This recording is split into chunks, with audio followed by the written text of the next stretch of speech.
નમસ્કાર વિદ્યાર્થી મિત્રો, સ્વાગત છે તમારું સ્કાયલાઇન એજ્યુકેશનમાં. આપણે જેમ વિષય વિજ્ઞાનનું સંપૂર્ણ સોલ્યુશન કર્યું એવી જ રીતે ધોરણ 7માં ગુજરાતી વિષયનું પણ આપણે સંપૂર્ણ સોલ્યુશન કરવાના છીએ. તો 16/3/2024ની આ પ્રશ્ન બેંક છે, બરાબર. તો આપણે શરૂઆતના જે આપેલા છે અહીં કોષ્ટક એના પ્રશ્નનું, ત્યાર પછી આપેલું છે આપણને થોડુંક ગ્રામર, બરાબર, એ ગ્રામર, અને ત્યાર પછી છેલ્લે આપણને આપેલા છે થોડાક સવાલો. તો આપણે સૌ પ્રથમ કોષ્ટક છે એના સોલ્યુશનથી શરૂઆત કરીએ. તો પ્રશ્ન નંબર 1, નીચેનામાંથી કોઈ પણ એક વિભાગ પસંદ કરી માગ્યા મુજબ ઉત્તર લખો. તો બિલ આપેલું છે અહીં કલશોરનું પુસ્તક ભંડાર છે, બરાબર. અહીં થોડીક વસ્તુઓના નામ, કેટલા નંગ, ભાવ અને રકમ આપેલી છે. જોઈએ આપેલ બિલમાં સૌથી મોંઘી અને સૌથી સસ્તી વસ્તુ કઈ છે. તો સૌથી મોંઘી તો આપણને અહીં 45 રૂપિયાની દેખાય છે કંપાસ, અને સસ્તી વસ્તુ દેખાય છે આપણને સંચો. ગ્રાહક કોને કહેવાય? તો જવાબમાં લખો ગ્રાહક એટલે ખરીદનાર, બરાબર, વસ્તુનો ખરીદનાર, વસ્તુ કે સેવા, વસ્તુ કે સેવાનો ખરીદનાર.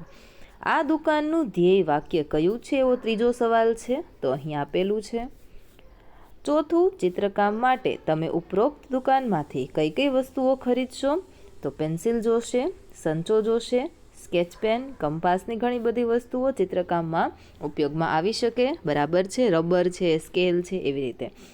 તમારે ચિત્રમાં કંઈક ચોંટાડવું હોય તો ગુંદરની પણ જરૂર પડે, રંગ કરવા હોય, બરાબર, તો તમારે એમ રંગની પણ જરૂર પડશે. ઓકે, ચાલો. 5મી સપ્ટેમ્બર કયા દિવસ તરીકે ઉજવાય છે? તો કે ટીચર્સ ડે, શિક્ષક દિવસ. ઓકે, ચાલો. ત્યાર પછી બીજું, સમયપત્રક આપેલો છે, એનો અભ્યાસ કરી અને પ્રશ્નના ઉત્તર લખવાના છે. તો અહીં સોમથી શનિવાર સુધીનો આપેલું છે. સૌ પ્રથમ છે પહેલો સવાલ, કયા વારે ભાષાઓના વધુ તાસ ભણાવવાના આવશે? તો તમે અહીં જોઈ શકો છો, સોમવારે ગુજરાતી, હિન્દી, સંસ્કૃત અને અંગ્રેજી એમ 4 ભાષા છે ભણાવવામાં આવશે. તો આપણે અહીં લખી દઈશું સોમવાર. ત્યાર પછી છે સંસ્કૃતનો તાસ વિદ્યાર્થીઓને કયા વારે આવતો નથી, બરાબર, ના આવતો હોય એ લખવાનું છે. તો સંસ્કૃત, આ બાજુ પણ અહીં સંસ્કૃત દેખાય છે, બરાબર. તો 3 દિવસ તો નીકળી ગયા, તો સોમ, ત્યાર પછી ગુરુ અને શુક્ર 3 દિવસ છે એ સંસ્કૃતનો વિષય આવતો નથી. કાર્યાનુભવમાં તાસમાં કરાવવામાં આવતી કોઈ પણ 2 પ્રવૃત્તિના નામ લખો, બરાબર. તો તમને વૃક્ષારોપણ જેવી પ્રવૃત્તિનો અનુભવ કરાવવામાં આવતો હોય તો એ, બરાબર, એ રીતે તમારે લખવાનું. ચોથું, અઠવાડિયામાં ભાષાઓમાં કુલ કેટલા તાસ આવે છે? તો ભાષા કેટલી છે? તો કે ગુજરાતી, અંગ્રેજી, હિન્દી, સંસ્કૃત.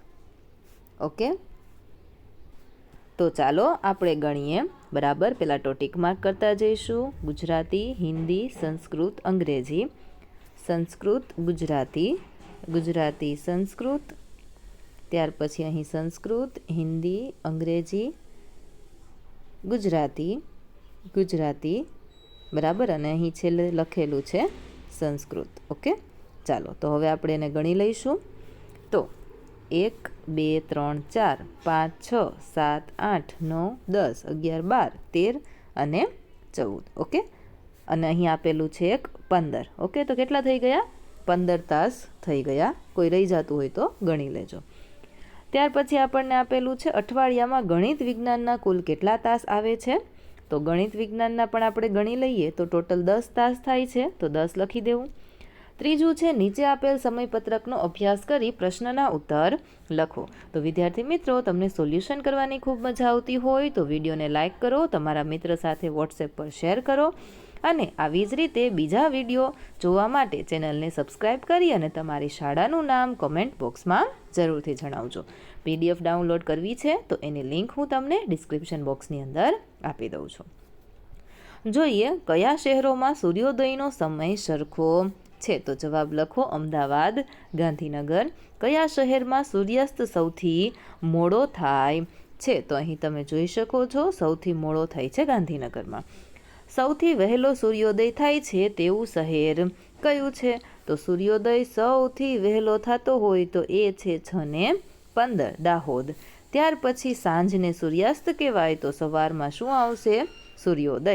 કયા શહેરમાં ચંદ્ર સૌથી વહેલો દેખાય છે?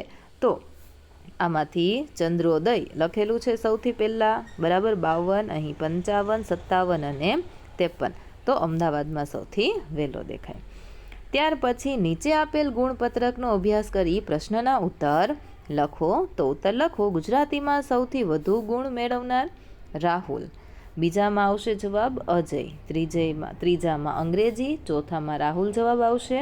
અને સૌથી સારું રિઝલ્ટ હોય તો એ મને તો ગુજરાતીનું દેખાય છે.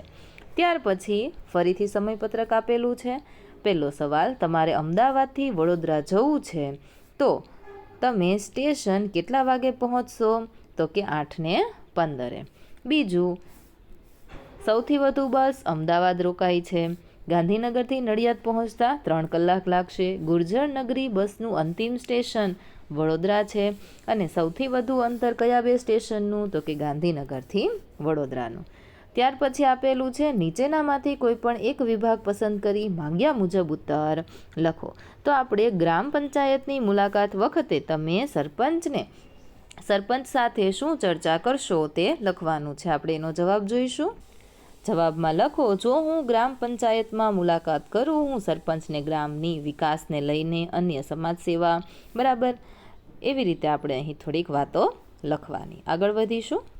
અહીં સરસ મજાના ટોપિક આપેલા છે. શિક્ષક દિન, વનભોજન, આના વિશે પણ તમે લખી શકો.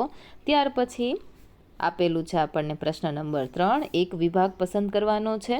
તો સૌથી પહેલાં છે પાણી, અલગ પડતો શબ્દ તો કે આ પાણી.